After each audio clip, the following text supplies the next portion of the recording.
Baik, selamat jumpa pada tutorial kali ini. Kita akan membahas apa yang harus dilakukan AO dalam melayani nasabahnya atau calon nasabah yang akan direkrut atau akan diambil untuk menjadi nasabah di bank tempat dia bekerja. Bank sendiri dalam hal ini berkeinginan memberikan pinjaman dananya kepada nasabah atau calon nasabahnya, dan nasabahnya pun punya niat atau keinginan mengembalikan dana yang akan dipinjam dari bank. Nah, di sini perlu saling kepercayaan antara nasabah dengan bank. Banknya sendiri percaya kepada nasabahnya bahwa nasabahnya mampu dan mau. Jadi ada dua ya, syaratnya mampu dan mau nasabah atau calon nasabahnya untuk mengembalikan dana yang akan dipinjamkan. Dari sisi nasabah sendiri, itu dia yakin bahwa banknya bisa memberikan apa yang dia inginkan, karena nasabah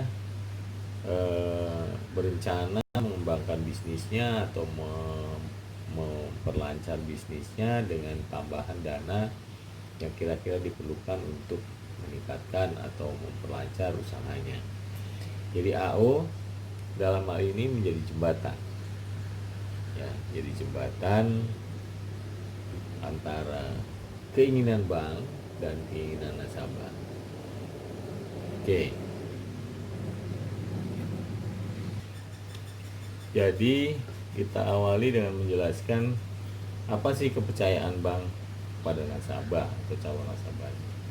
Yaitu bahwa bank percaya nasabahnya mampu. Mampu itu ada dua. Mampu untuk mengembalikan pinjamannya dari hasil usaha. Ini yang paling utama. Ini yang membedakan antara bank dengan lembaga lain kayak Gadai. Dia tidak menganalisa atau melihat hasil usaha, karena terserah nasabah Gadai itu untuk keperluan apa. Jadi kalau bank sebagai fungsinya sebagai agent of development, jadi mengembangkan pembangunan di satu negara, itu setiap memberikan pinjaman kepada pengusaha-pengusaha harus bisa menghasilkan. Nah, hasil usaha ini yang dinilai oleh bank untuk membayar kepada banknya. Dan yang kedua, sebagai jaminan jalan kedua atau second way out, itu adalah aset. Sebagai seorang nasabah yang bonafit atau punya kemampuan, pasti dia memiliki aset. Aset ini bisa aset lancar, bisa aset tetap. Aset lancar bisa dalam bentuk deposito, dan aset tetap bisa dalam bentuk tanah, bangunan, dan lain-lain. Dan yang kedua, ini juga yang paling utama, jadi antara kemampuan dan kemauan, ya, ini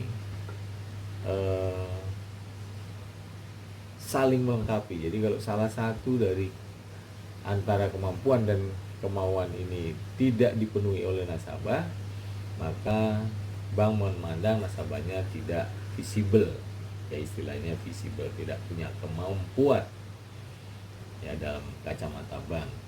Jadi kemauan ini adalah lebih banyak dilihat dari karakter. Nah, nanti lebih dalam kita akan bahas, kalau tidak cukup pada sesi ini kita akan bahas di sesi yang lain.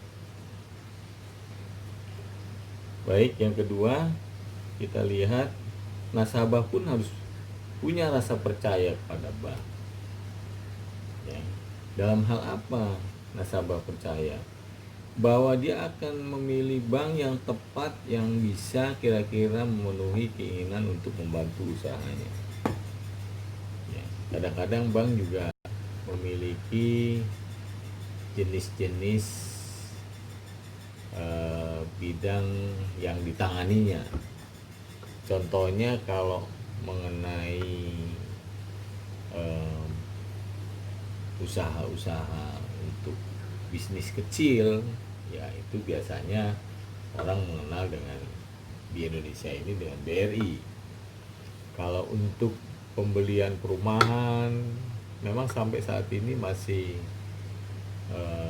cukup berkibar ya, namanya Bank Tabungan Negara, itu spesialisasi di bidang penyediaan rumah.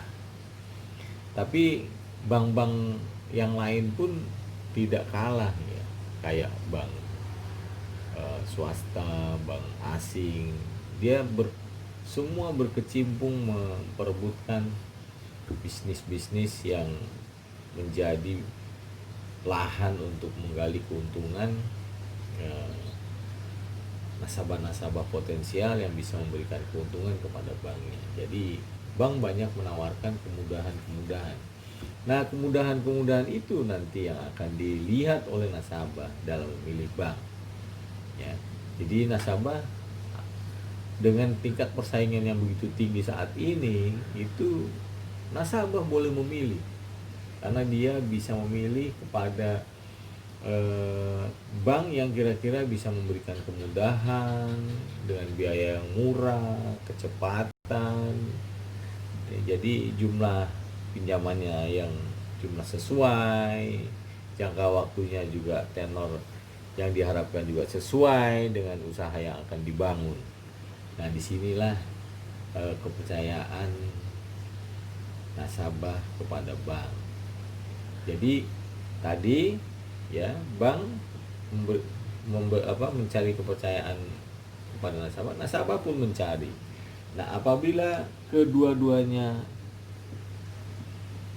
cocok, barulah ini biasanya akan terjadi banknya mendapatkan nasabah dan nasabahnya juga bisa menjadi mitra dari bank yang akan dituju. Setelah tadi nasabah menjadi mitra bank, dia akan tetap memperhatikan dua hal ini ya. Murah, mudah, atau fleksibel. Karena sekarang bank tidak lagi monopoli ya. Nasabah boleh pindah, nasabah boleh mencari bank pengganti. Nah, disinilah fungsinya bank untuk terus mengikuti keinginan nasabah. Kalau dia tidak berharap tidak akan kehilangan nasabahnya. Ya. Nah, ini kadang-kadang dari pihak bank dan dari pihak nasabah ada ketidakcocokan. Ya. Ada ketidakcocokan antara keinginan nasabah dengan apa yang bisa diberikan oleh bank. Inilah fungsi AO untuk mengkomunikasikan.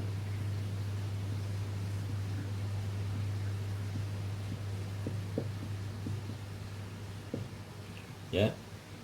Mengkomunikasikan apa yang bisa diberikan bank, dan bank juga diinformasikan melalui AO apa yang menjadi keinginan nasabahnya, supaya nanti kalaupun ada sesuatu yang belum bisa dilayani saat ini oleh nasabah, AO bisa menjelaskan kepada manajemen di bank apa yang kira-kira sekarang menjadi tren atau perubahan apa yang terjadi di customer, keinginan-keinginan nasabah, katakanlah nasabah-nasabah zaman milenial ini ya, berbeda dengan nasabah-nasabah zaman dulu ya. Nah, ini juga AO harus bisa menangkap ya. AO saat ini saya yakin sudah begitu bisa mengikuti ya, karena kan terlahir pada zaman-zaman yang sudah berubah. Nah, di sini fungsi AO. Ya. Dari sini jangan pernah lengah seorang AO untuk menangkap apa yang menjadi keinginan nasabah. Dan AO pun harus menguasai produk apa yang dimiliki oleh banknya. Jadi dia bisa segera beradaptasi dan memberikan komunikasi. Biasanya AO yang baik, dia bisa mengkomunikasikannya dengan baik. Banknya tidak kehilangan nasabah, nasabahnya pun tidak memilih bank lain. Nah, ini AO. Ya. AO jangan berpihak. Nah, ini yang sangat berat. AO jangan berpihak pada nasabah. Ya, tapi AO juga tidak bisa kaku, ya, atau begitu memaksa apa yang menjadi keinginan bank. Nah, inilah seorang manajer di bank, seorang direksi di bank, dia juga harus tahu perkembangan di lapangan. Kadang-kadang satu daerah dengan daerah lain itu memiliki karakter yang berbeda-beda. Nah, ini yang harus segera diinformasikan, karena manajemen di perbankan pun sangat memerlukan itu. Nah, dia akan lebih murah mendapat informasi perubahan konsumen, perubahan keinginan nasabah dari tenaga-tenaga terdepan seorang AO. Ya, jadi AO benar-benar menjadi andalan, ya, dari bisnis perbankan.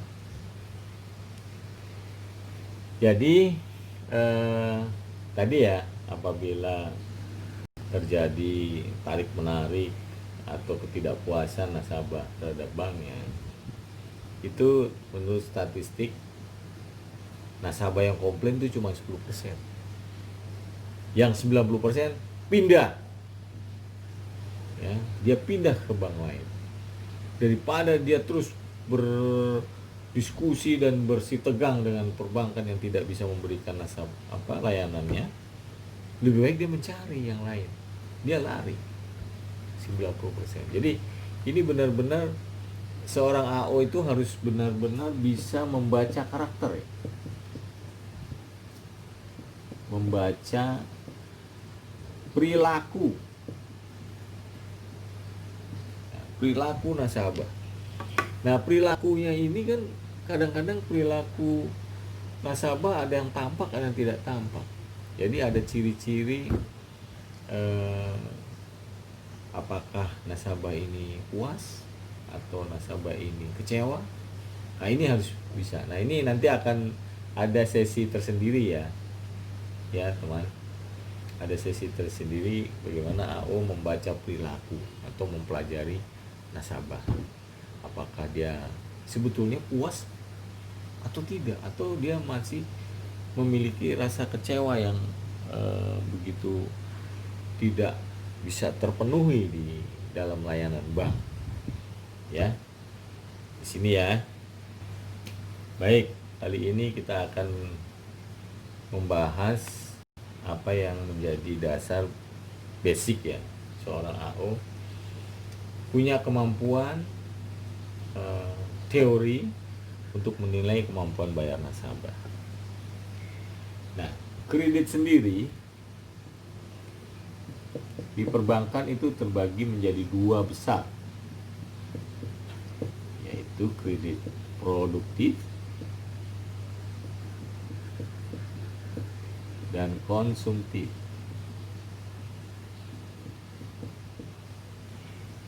Kredit produktif itu karakternya adalah kemampuan bayar setiap bulannya dari nasabah itu tidak tetap.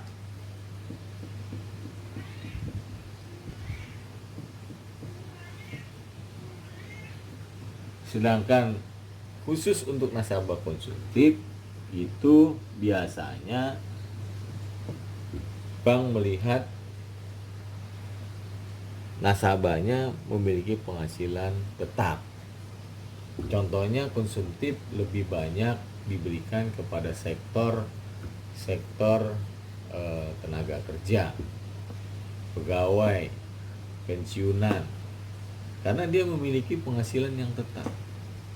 Sehingga akan sangat mudah bank menilai dan menghitung kemampuannya. Berapa persen dari penghasilannya, misalnya 50% untuk angsuran dan 50% lainnya untuk konsumtif ya, keperluan. Sedangkan yang produktif, nah nanti akan kita dalam pada slide berikutnya ya. Ya, kita ulang lagi bahwa yang konsumtif itu tetap dia lebih mudah. Berapa persen ini biasanya tergantung pada kebijakan banknya, 50% kah, 40% kah, 30%. Dan yang untuk keperluan kehidupan nasabahnya itu untuk konsumtif biasanya berapa bagian dari penghasilan tetap yang dihasilkan setiap bulan. Nah, bagaimana yang produktif? Nah, mari kita bahas berikutnya. Baik, ya, kita review sedikit tadi yang kredit konsumtif ya. Kredit konsumtif ya untuk keperluan di kendaraan, di rumah, sekolah, wisata, tapi dibayar berdasarkan gajinya. Gaji itu macam-macam, ada yang gaji dari pegawai, ada pegawai kontrak, tapi seluruh penghasilan setiap bulannya itu tetap, sehingga dia bisa dihitung ya, seperti tadi kita review. Nah, bagaimana dengan kredit produktif? Kredit produktif ini biasanya kita berikan atau bank memberikan berdasarkan usaha nasabah.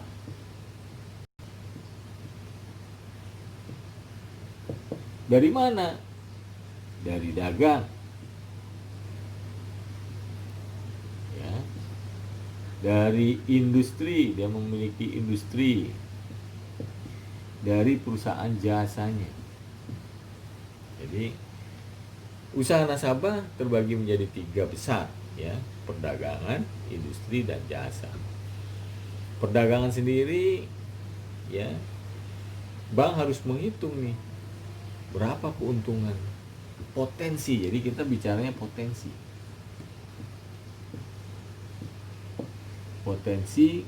keuntungan.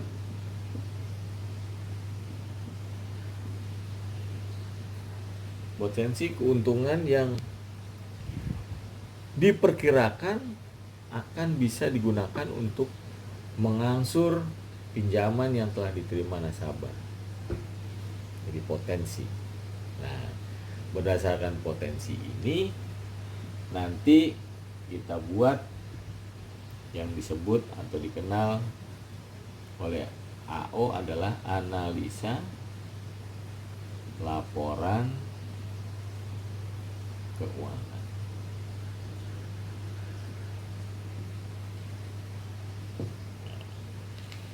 Jadi ini yang nanti kita perdalam pada sesi berikutnya ya. Ini tadi baru pengenalan antara kerja AO, pengenalan hubungan antara bank dengan calon nasabahnya. Nah, nanti pada sesi berikutnya ditunggu videonya, akan kita siapkan bagaimana lebih simplicity, apa yang harus dilihat dari yang basic, yang mendasar seorang AO untuk melakukan laporan keuangan. Demikian video ini, akan kita lanjutkan pada video berikutnya. Jangan lupa tetap mengikuti channel ini supaya tidak ketinggalan pada pelajaran-pelajaran berikutnya. Oke, salam.